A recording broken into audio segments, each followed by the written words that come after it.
आज की वीडियो में आपके सामने पेश खिदमत है हेल्थ एंड फिज़िकल एजुकेशन 2025 का जो गेस्ट पेपर है वो है। और ये लाजमी आते हैं, इनमें एमसीक्यूज़ हैं और शार्ट सवालात भी हैं। आपने गौर से देखनी है वीडियोस, सारे चैप्टर कराऊंगा। आपको पता है कि जो 5 बाब होते हैं वो 11वीं में होते हैं और आगे छठा जो बाब है, छवां जिसको बोलते हैं, वहाँ से आगे 12वीं के बाब शुरू होते हैं। तो चलो वीडियो को शुरू करते हैं। नज़्म व ज़ब्त जैसे औसाफ पैदा होते हैं किस चीज़ से? खेल से पैदा होते हैं।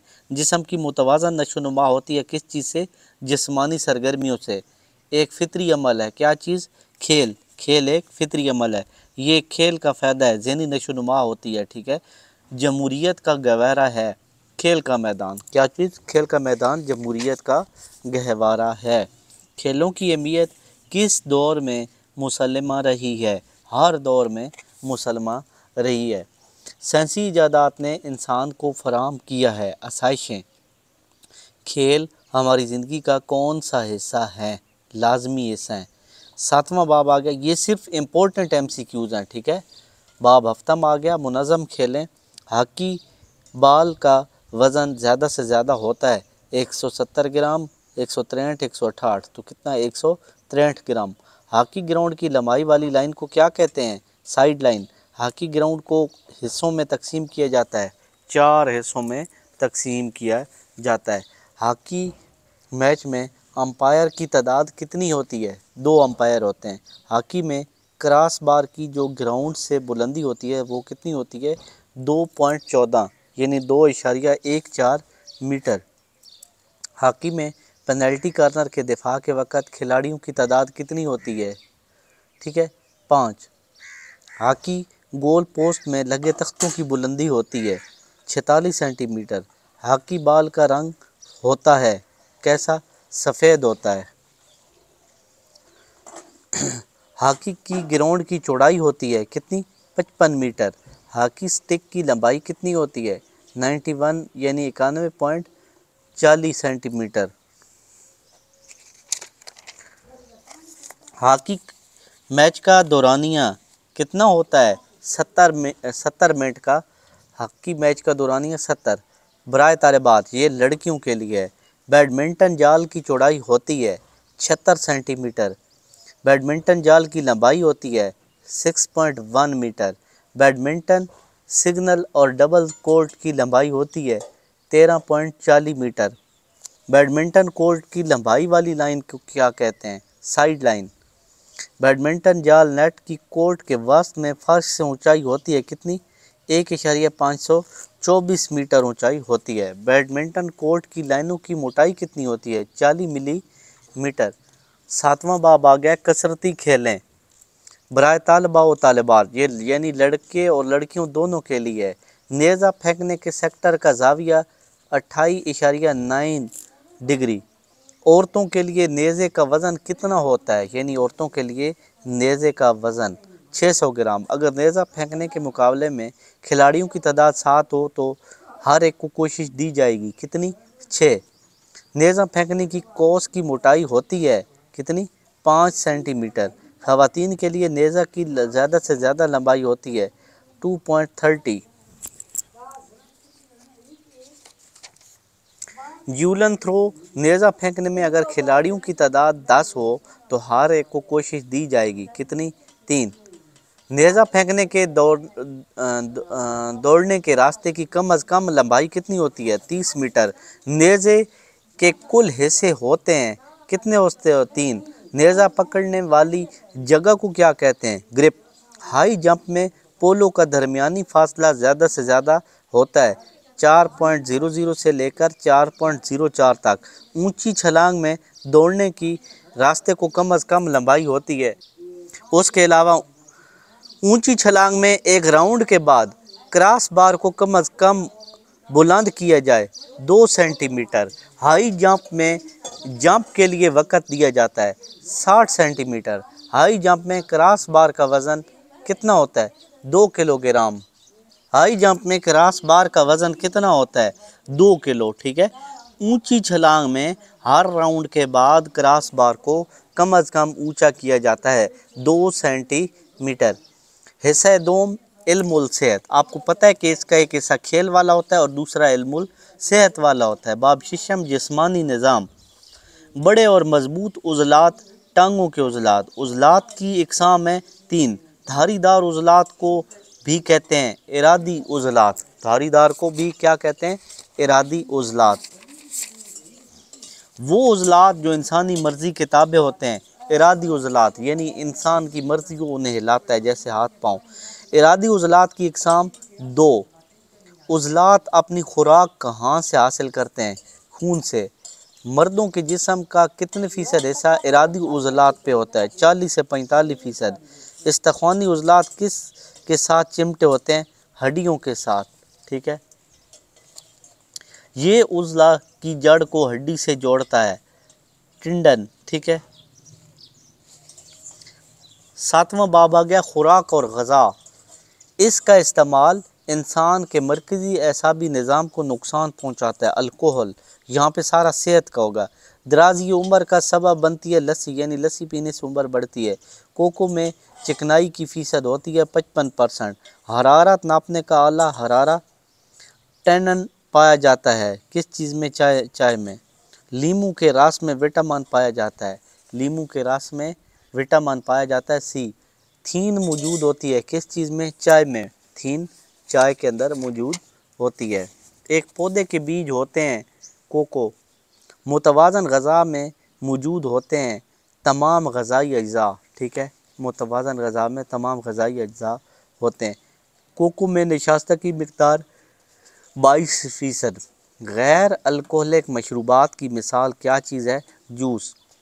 इब्तदाई तिबी इमदाद। इब्तदाई तिबी इमदाद के अहम तरीन तरीक़ों के नाम क्या हैं? ABC। सिंखिया एक डैश है, ज़हर है।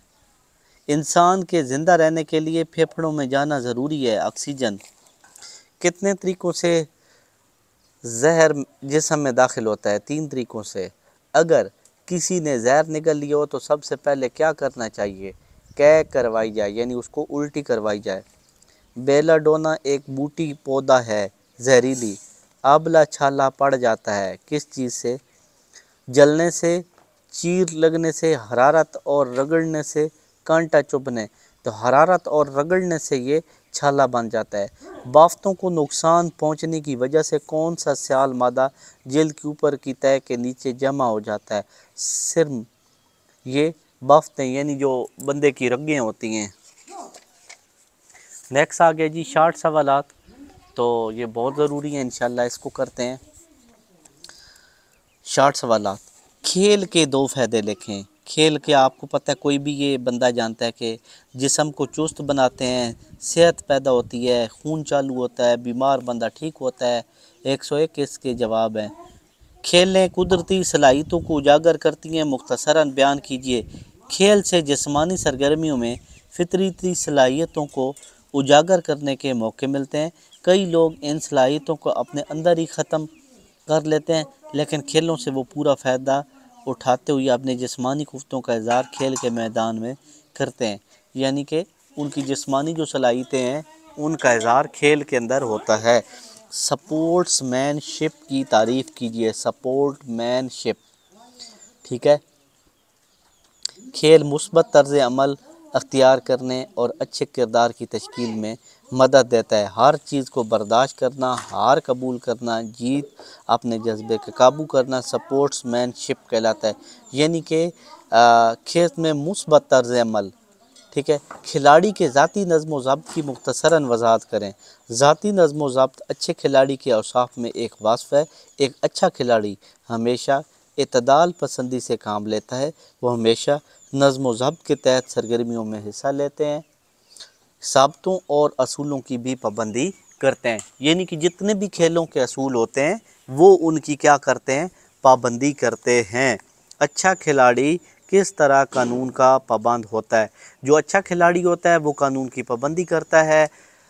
जब हार जाता है तो वो अपनी हार मान लेता है, जब जीत जाता है तो अपनी जीत मानते हैं, उसके बाद लड़ाई झगड़ा नहीं करता, वक़्त पे पहुंचता है। ये सारी बातें लिख सकते हैं। खेल क्यों ज़रूरी है? खेल जिस्म के लिए बहुत ज़रूरी है। इससे इंसान खेलता कूदता है, फाजिल क़ुव्वत वहाँ खारिज होती है, इंसान का जिस्म ठीक रहता है। अच्छा खिलाड़ी किस किरदार का मालिक होता है? अच्छा खिलाड़ी अच्छे किरदार का मालिक होता है और अच्छे खिलाड़ी के अंदर बहुत सारी खसूसियात होती हैं। अच्छा खिलाड़ी जो होता है वो ईमानदार होता है, वो धोखाबाज नहीं होता, उसके लोगों से अच्छे ताल्लुकात होते हैं, वो ख़ुद को एक आइडियल मैन पेश करता है। खेलें समाजी ज़िंदगी की तरक्की की ज़ामिन होती हैं, यानी कि दूसरे लोग बंदे खेलते हैं, लोग दूसरे एक दूसरे से खेलते हैं, लोगों से ताल्लुकात बनते हैं। जैसे अभी सरगोदा और फैसलाबाद के लोगों के आपस में मैच होते हैं तो उनकी आपस में बिरादरियाँ बन जाती हैं, दोस्तियाँ बन जाती हैं, उठना बैठना हो जाता है, वहाँ उनके तिजारत होती है और बहुत सारे काम हो जाते हैं। खेलों से जिस्मानी निज़ाम बेहतर तरक्की पाते हैं। मुख्तसरा नोट लिखें, यानी कि जितने भी खेल होते हैं उनसे क्या होता है, जिस्मानी निज़ाम दुरुस्त होते हैं। खेलता कूदता है बंदा, उठता बैठता है, तो उससे जितने भी उसके जिस्म के अज़ा होते हैं वो सेहतमंद होते हैं। नेक्स्ट आ गया जी 7वां बाब, बराए तलबा। तलबा होते हैं लड़के और तालिबात होती हैं लड़कियां। हॉकी अंपायर के 2 फ़राइज़ तहरीर करें। हॉकी के वो खेल को मुतफ़िका वक़्त के खिलाने का पाबंद है, यानी कि जो दोनों टीमें वक़्त बताएंगी उसी पे खेला जाएगा। वो अपनी नज़दीकी बैक लाइन या साइड लाइन पर से गेंद अबूर करने के तयन, यानी कि वो बताता है कि भाई अब ये गोल से गेंद किधर गई है। हॉकी में गेंद पर मुख्तसर नोट लिखें। हॉकी में गेंद पे मुख्तसर नोट, ये गोल शक्ल की होती है, ख़ास मटेरियल की होती है, 156 ग्राम से 163 तक वज़न होता है, 22.4 से 23.4 मुहित, यानी जो गोल होता है वो इतना बनता है। इसकी सतह हमवार होती है, यानी उस पे गड़े की इजाज़त नहीं है, बड़े बड़े गड़े बनाने की। आमतौर पर इसका रंग सफ़ेद होता है। हॉकी में कॉर्नर कब दिया जाता है? जब कोई दिफाई खिलाड़ी दानिस्ता या गैर दानिस्ता तौर पर गेंद को बैक लाइन से पीछे भेज देता है तो कॉर्नर दिया जाता है, जो साइड लाइन कोनों से 5 मीटर के फासले पर लगाए निशान पर गेंद रखकर हेट या पुश किया जाता है, लेकिन जानबूझकर उठती हुई हेट लगाने की इजाज़त नहीं है, यानी जानबूझ के ज़ोर से उठी हुई गेंद को हेट नहीं लगा सकते। हॉकी खेल के मैदान में गोल पोस्ट की पैमाइश, गोल पोस्ट का दरमियानी फासला 3.60 मीटर होता है। इसकी बुलंदी 2.14 मीटर है। ये सफ़ेद रंग के होते हैं। गोल कीपर के अंदर खड़ा होता है, यानी गोल कीपर इसके अंदर खड़ा होता है। हॉकी स्टिक पे नोट लिखना है, जो हॉकी की वो लकड़ी वाली होती है उस पे। हॉकी स्टिक सीधी होती है, इसका नीचे वाला हिस्सा मुड़ा होता है। मुड़े हुए हिस्से की लंबाई 10 सेंटीमीटर होती है। मुड़ा हुआ हिस्सा जो होता है वो 10 सेंटीमीटर होता है और चिपटा होता है। इसका वज़न 737 ग्राम से ज़्यादा नहीं होता। इसकी लंबाई 91.5 सेंटीमीटर होती है। इसका कुतर 5.1 सेंटीमीटर होता है। कुतर यानी दायरे के मरकज़ से दायरे तक का फासला कुतर कहलाता है। हॉकी खेल में मुदाखलत का बाज़ाब्ता तरीक़ाकार लिखें। किसी मुखालिफ खिलाड़ी जो गेंद खेलने की कोशिश में हो, खेल में मुदाखलत करने के ज़वाबित: गेंद और खिलाड़ी के दरमियान खुद को या स्टिक रख कर रुकावट का बायस बनना, गेंद को अपनी स्टिक या जिस्म के किसी हिस्से से छुपा लेना, मुखालिफ की स्टिक या इससे रास्ते में जिस्मानी तौर पर हाजिर, यानी जानबूझ के उसके आगे नहीं आना है। ठीक है। हॉकी में पेनल्टी कॉर्नर कब दिया जाता है? दिफाई टीम जो होती है 23 मीटर के इलाके में लेकिन सर्कल से बाहर इरादतन बेज़ाब्तगी करती है, तब ये पेनल्टी कॉर्नर दिया जाता है। दिफाई खिलाड़ी अपने सर्कल में जानबूझकर ऐसा फाउल करे जिसकी वजह से गोल तो स्कोर ना हो पाए, लेकिन गेंद का कब्ज़ा हमलावर टीम के पास ही रहे, यानी कि दिफाई खिलाड़ी अपने सर्कल में जानबूझ के ऐसा कोई फाउल करता है। ठीक है। या किसी गैर इरादी फ़ाउल की बिना पर जिसकी वजह से मुतवक्को गोल स्कोर होने का मौका ज़ाया हो जाए, जानबूझकर गेंद को अपनी बैक लाइन से बाहर फेंकना, यानी कि जानबूझ के फ़ाउल कर देना। ठीक है, जानबूझ के फ़ाउल कर देना। जब गोल कीपर अपने सर्कल में हो और गेंद इसके हिफाजती साजो सामान में अटक जाए, यानी कि गोल कीपर के पास हो और उसके कोई दस्तानों में या उसके जो पाँव में डालते हैं आजकल उसमें ना अटके। बैडमिंटन बैडमिंटन में स्कोरिंग की वजाहत करें। बैडमिंटन में अगर रिसीवर से कोई बेज़ाब्तगी हो जाए या शटल इसके कोर्ट के अंदर फर्श से छू जाए तो सर्विस करने वाले को 1 पॉइंट मिल जाता है और सर्विस करने वाला लगातार सर्विस करने का हक खो देता है। वसूल करने वाला 1 पॉइंट हासिल करने के साथ साथ सर्विस करने वाला बन जाता है। यानी कि इधर से उधर फेंकते हैं ना, तो फर्श को लग जाए तो पिछले बंदे को पॉइंट मिल जाता है। बैडमिंटन में सर्विस बैडमिंटन में सर्विस से क्या मुराद है? बैडमिंटन में शटल को हवा में उछालकर मुखालिफ की तरफ रैकेट से मारना शटल कहलाता है, यानी इधर से उधर मारना। बैडमिंटन शटल पर नोट लिखें। बैडमिंटन शटल जो होता है कुदरती मादे मोर या बतख के पर से बनाते हैं, वो जिसको हम चिड़ी कहते हैं, ठीक है, सिंथेटिक से बनी होती है। ये चाहे किसी भी चीज़ से बनी हुई, इसकी उड़ान की खसूसियत ऐसी है जैसे असली परों, कार के पेंदे या पतले चमड़े का खोल चढ़ाया जाता है। इसका वज़न 4.74 से 5.5 ग्राम होता है। बैडमिंटन खेल की 4 बेज़ाब्तगियाँ। अगर सर्विस ज़ाब्ता के मुताबिक न की जाए, यानी बेज़ाब्तगियाँ गलतियाँ, जब शटल खेली जा रही हो तो वो कोर्ट की हदूद की लकीरों से बाहर गिरे, जाल इसके नीचे से गुजरे, अगर खिलाड़ी जानबूझकर अपने किसी अमल से मुखालिफ की तवज्जो में खलल डाले या दूसरी तरफ मबजूल कराए, ठीक है, मसलन ऊंची आवाज़ चलाकर कोई इशारा दे, यानी जानबूझ की ऊंची आवाज़ें निकालना शुरू कर दे, ठीक है। उसके बाद अगर कोई खिलाड़ी किसी ज़ाब्ता की संगीन खिलाफ वर्जी करे। बैडमिंटन के खेल के आगाज़ की मुख्तसरन वजाहत करें। ये खेल हिंदुस्तान के शहर पूना से यानी इंडिया से शुरू हुआ। जहाँ यहाँ हिंदुस्तान लिखने की क्या ज़रूरत बनती है, हिंदुस्तान, सीधा इंडिया लिखो, भारत लिखो कि बच्चों को समझ आए। जहाँ लोग शटल को बल्ले से खेलते थे, अंग्रेज़ ने इस खेल का बाकायदा क्लब बैडमिंटन नामी शहर में कायम किया। इसी मुनासिबत से इसको बैडमिंटन कहते हैं। बैडमिंटन में 21 ऑल पॉइंट की वजाहत करें। बैडमिंटन का खेल 3 गेम पर होता है। बैडमिंटन, जिसको पंजाबी में चिड़ी छक्का कहते हैं, इसमें पहले 21 पॉइंट करने वाली टीम खिलाड़ी जीत जाता है, लेकिन पहले 21 पॉइंट करने वाला खिलाड़ी 21 ऑल पॉइंट की बुनियाद पर गेम जीत जाता है, ठीक है। बाब हश्तम, 8वां बाब, ठीक है। कसरती खेलें। नेज़ा फेंकने के 2 फाउल, 1 मिनट में अपनी कोशिश शुरू ना करना, यानी जानबूझ के रोकी रखना कि भाई अभी का फेंकता हूँ, अभी फेंकता हूँ। दौड़ते हुए दायरा से बैरूनी ज़मीन को छूना, यानी दौड़ते इधर से उधर भाग रहा है तो जो बैरूनी ज़मीन है, बाहर वाली ज़मीन है, उसको छू देना। नेज़ा के असूल की वजाहत, ये 3 हिस्सों पर है: सर, सलाख और रस्सी की गिरफ्त वाला हिस्सा। नेज़ा के नोकदार सिरे की वजाहत, सलाख और दूसरा एक ही धात से बने होते हैं। इसकी बैरूनी सतह पर हमवार होती है, बैरूनी सतह हमवार होती है। फिर आगे जी, नेज़ा गिरने के इलाके पर नोट लिखें। इस इलाके की सतह सैंडर, घास या किसी और मौजू मादे की हो सकती है जिस पर जूलन गिरने का वाज़ेह निशान बन सके।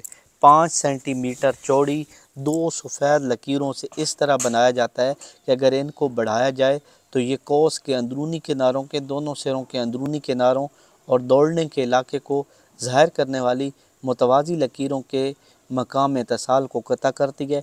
ऐसे दायरे मरकज़ पर मिल जाएं जिनका ये कोस हिस्सा जूलन गिरने के सेक्टर का ज़ाविया 29 दर्जे का होता है, ठीक है। यानी ये नेज़े के गिरने का इलाका बता रहे हैं। जूलन थ्रो मुकाबले के ज़ाब्ते की तहरीक। जूलन थ्रो मुकाबले के 2 ज़ाब्ते हैं। मुकाबला शुरू, किसी भी एथलीट को जूलन फेंकने वाले इलाके में मशक की इजाज़त नहीं दी होती। नाम पुकारे जाने पर 1 मिनट में कोशिश शुरू की जाएगी, यानी जिस बंदे का नाम लेते हैं तो वो फौरी शुरू करे, ऐसा ना हो कि वो अभी फेंकता हूँ, अभी फेंकता हूँ। नेज़ा की गिरफ्त पर नोट लिखें, यानी नेज़ा जहाँ से पकड़ा जाता है। जूलन पकड़ने के 3 तस्लीम शुदा तरीके हैं, ठीक है, 3 तस्लीम शुदा तरीके हैं। शहादत की उंगली से पकड़ना, यानी ये वाली उंगली, दरमियानी उंगली से पकड़ना, अंग्रेज़ी उंगली से पकड़ना। अब अंग्रेज़ी उंगली कौन सी होती है?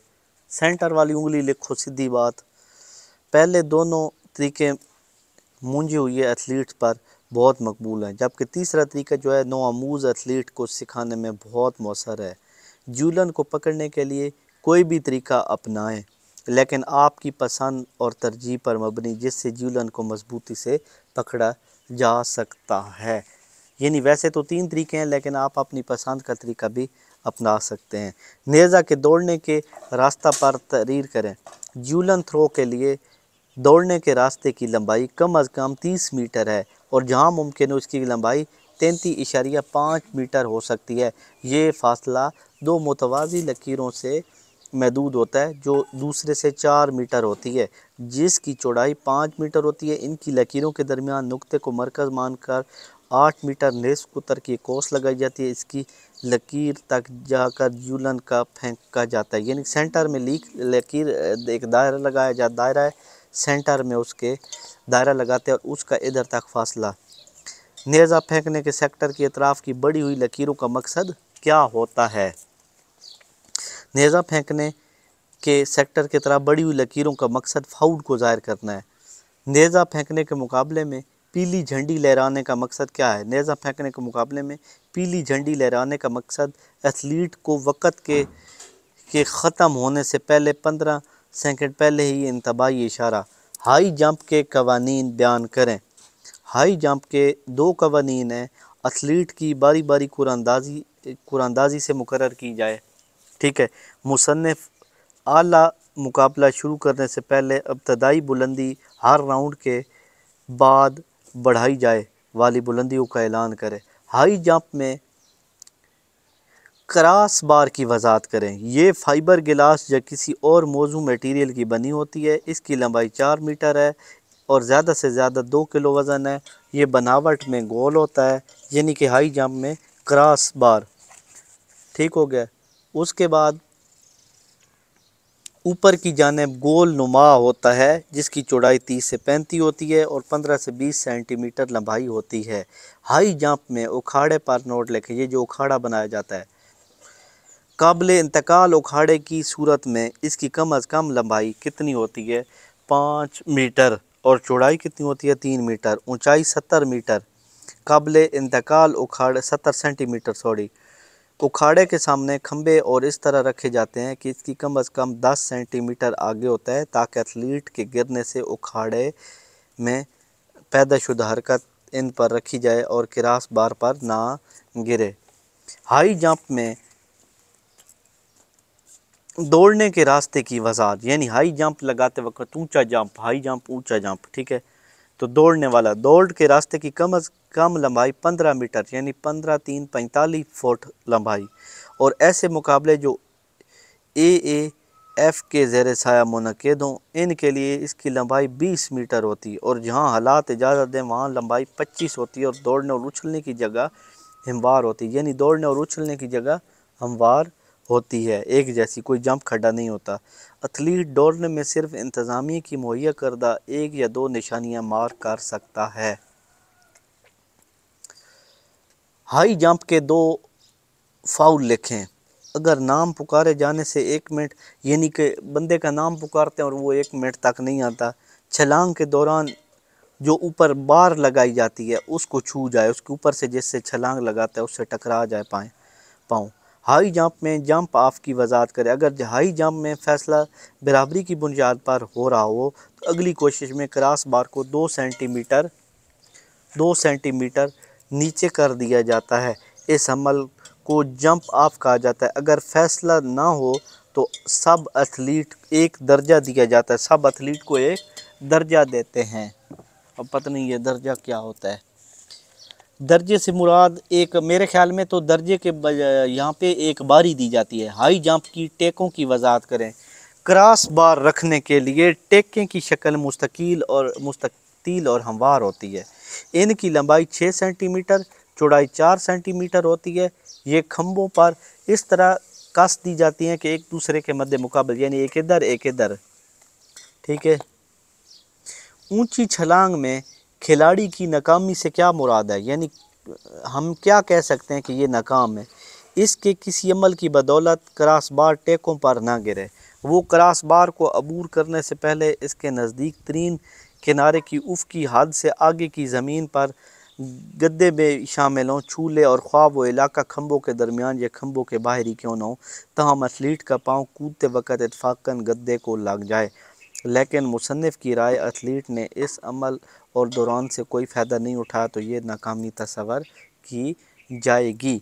हाई जंप में बराबरी कैसे की जाती है? हाई जंप में बराबरी को यूँ हल किया जाता है, जिस बुलंदी पर बराबरी वाक़या होगी उस बुलंदी को कोशिशों से अबूर करने को ऊंचा दर्जा दिया जाएगा। अगर बराबरी बरकरार रहे तो जिस खिलाड़ी की कुल नाकामियाँ कम होंगी उसे ऊंचा दर्जा दिया जाएगा, यानी जितनी बार वो छलांग लगाता है। फिर आ गया जी, अगर बराबरी फिर भी हल ना हो तो बराबर रहने वाले खिलाड़ियों को एक मौका दिया जाएगा। अगर बराबरी फिर भी ना हो तो 2 सेंटीमीटर ऊपर नीचे किया जाएगा और मुतल्लिका खिलाड़ी हर बुलंदी पर एक मौका दिया जाएगा। ताहम क्या होगा, वक़्त को ये बराबरी हाल की जाएगी। इल्मुल सेहत। नेक्स्ट हिस्सा आ गया उल्मुल सेहत। उज़लात। उज़लात जिस्म के से उज़लात के 4 फ़ायदे। इंसानी जिस्म में हरकत इन्हीं की बदौलत होती है, यानी ये जो हम हिलते जुलते हैं ये उज़लात की बदौलत होती है। हड्डियों को ख़तरात व हादसात से बचाते हैं। जल्दी उज़लात बालों में हरकत पैदा करते हैं, जिस्म को खूबसूरत बनाते हैं, यानी उज़लात। इरादी उज़लात यानी जिनको हम इरादा करके हिला सकते हैं, जैसे मैं उंगली इरादा कर रहा हूँ वह हिल रही है। इस्तख़्वानी उज़लात, जल्दी उज़लात। उज़लात की 2 इक़साम की वज़ाहत। इरादी उज़लात, ये उज़लात हमारी मर्ज़ी के ताबे होते हैं, ठीक है। इन उज़लात की हरकत हराम मग़ज़ और दिमाग के एसाब के ज़ेर असर होती हैं। इरादी उज़लात एक आम बालिग़ मर्द के जिस्म का 40% से होते हैं और औरत का 35 से 40%, यानी मर्द के तकरीबन जो बालिग़ मर्द होता है 18 साल का, उसके इरादा करता है तो वो इरादा से हिला सकता है सारे उज़्व। वो 40% से 45 होते हैं और औरत के 35 से 40%। अगर किसी उज़ला को खुर्दबीन की मदद से देखें तो मालूम होगा उज़ला एक बारीक रेशे से बना होता है और झली नुमा ग़िलाफ़ में लिपटा होता है। ये रेशे सफ़ेद और स्याह धारियों की सूरत में होते हैं, इसलिए धारीदार उज़लात भी कहते हैं। गैर इरादी उज़लात,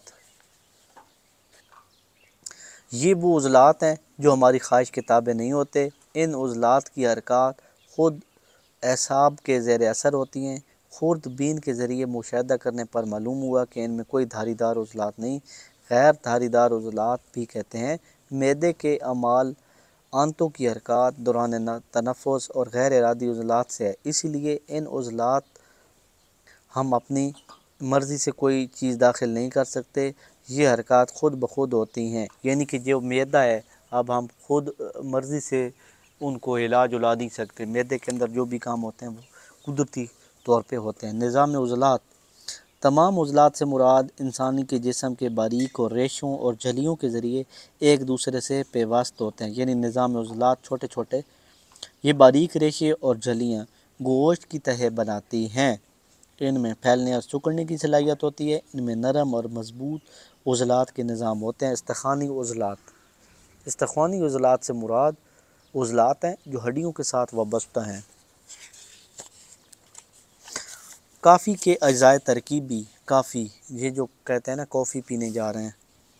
कैफ़न, टैनन और इसके अलावा खुशबूदार तेल। 2 अल्कोहली मशरूबात ब्रांडी और विस्की शामिल हैं। मशरूबात के 2 फ़वाइद, इनसे प्यास बुझती है, ठंडक का एहसास होता है, तस्कीन मिलती है, जिस्म का दर्जा हरारत मुनासिब सतह पे आ जाता है, यानी गर्मी दूर होती है। नेक्स्ट आगे जी 10वां बाब, इब्तदाई तिबी इमदाद। इब्तदाई तिबी इमदाद से क्या मुराद है? किसी मरीज़ या ज़ख्मी को जाए हादसा से किसी काबिल और अस्पताल ले जाने से पहले इसकी ज़िंदगी को बरकरार रखने के लिए जो हिफाजती इक़दामात किए जाते हैं उसको क्या कहते हैं?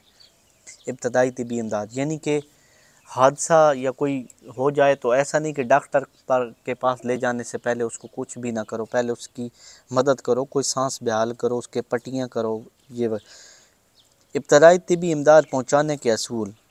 4 असूल हैं। चोट या मर्ज़ की वजह मालूम करके इसे दूर करने की कोशिश की जाए, यानी फ़ौरी तकलीफ़ दूर की जाए। ज़ख्मों का बहता हुआ खून बंद किया जाए। मरीज़ को आरामदेह हालत में रखना चाहिए। दर्ज हरारत बरकरार रखने के लिए मरीज़ को गर्म दूध या चाय पिलाई जाए। जहर से क्या मुराद है? ऐसी चीज़ जो मुख्तलिफ़ हिस्सों में पहुँच कर कारकर्दगी ख़राब कर दे, जिस्म की कारकर्दगी ख़राब कर दे, यानी इंसान को मार दे। जहर के जिस्म में दाखिल होने के तरीके मुंह के ज़रिए, जिल्द के ज़रिए और सांस के ज़रिए। बेलाडोना क्या है? बेलाडोना एक जहरीली बूटी है जो ख़ास तौर पर ज़ख्मों के मरहम के लिए तैयार की जाती है। इस बूटी के साथ की कुछ मकदार अगर जिस्म में चली जाए तो बंदा मर भी सकता है। यानी वैसे तो वो दवाई के तौर पे इस्तेमाल होती है, अगर ज़्यादा इस्तेमाल करो तो जल जाने की कोई 4 सूरतें। खुश्क आग से जलना, यानी कोई चीज़ गर्म है, जैसे मोटरसाइकिल का सलेंसर, गर्म माया या भाप से जलना, कीमियाई हरारत से जलना, बिजली से जलना। मस्नूई तनफ़ुस से क्या मुराद है? किसी हंगामी सूरत में या अमराज़ की वजह से किसी की सांस रुक जाए तो, यानी कोई हंगामी हालत बन गई है, बंदे की सांस रुक गई है तो। ज़िंदगी बरकरार रखने के लिए सांस दोबारा जारी करने के अमल को तनफ़ुस कहते हैं। सांस बंद होने की कोई सी 4 असबाब, ठीक है। सांस बंद होने के असबाब: बीमारी की वजह से, मिट्टी के अंदर दबने से, बिजली का झटका लगने से, पानी में डूबने से। मसनूई सांस के 4 तरीके: मुंह से मुंह लगाकर, होल्गर नेल्सन का तरीका, शेफर का तरीका और सिल्वेस्टर का तरीका। तो ये था आज का गैस पेपर। इंशाल्लाह मैं कहता हूँ इसी के अंदर से पेपर आएगा 110%। बाकी लॉन्ग सवालात का भी गैस इसके तकरीबन वीडियो के 2-3 घंटों के अंदर बाद अपलोड कर दूंगा। मैं फ़िलहाल मसरूफ़ हूँ, तो जो ही मुझे टाइम लगेगा इंशाल्लाह मैं अपलोड कर दूंगा। बाकी मेरी अल्लाह पाक से दुआ है कि आपके बहुत अच्छे नंबर आएँ। अल्लाह हाफ़िज़।